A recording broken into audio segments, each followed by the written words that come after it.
Hello అందరికీ. చిన్న function నుండి పెద్ద పెళ్లి వరకు మనం ఫస్ట్ పూజించేది వినాయకుడినే. అలాంటి వినాయకుడికే పండగంటే అసలు ఎలా ఉంటుందో చెప్పక్కర్లేదు.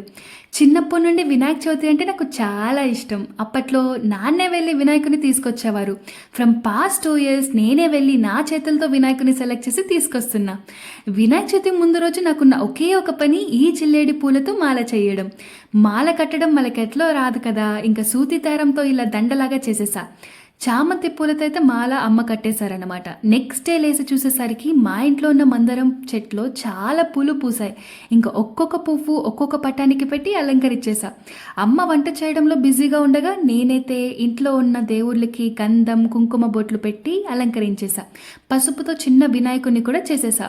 నాన్న పనిలో బిజీగా ఉన్నారు. కుడుములు చేయడంలో కొంచెం హెల్ప్ కావాలంటే ఇంకా అక్కడ కూడా మన చెయ్యందిచ్చేసాం అనమాట. మామ్స్ ఎప్పుడు సూపర్ మామ్స్ కదా, మార్నింగ్ నుండి అన్ని రకాలైన వంటలు ప్రసాదాలు అమ్మే చేసేసారు.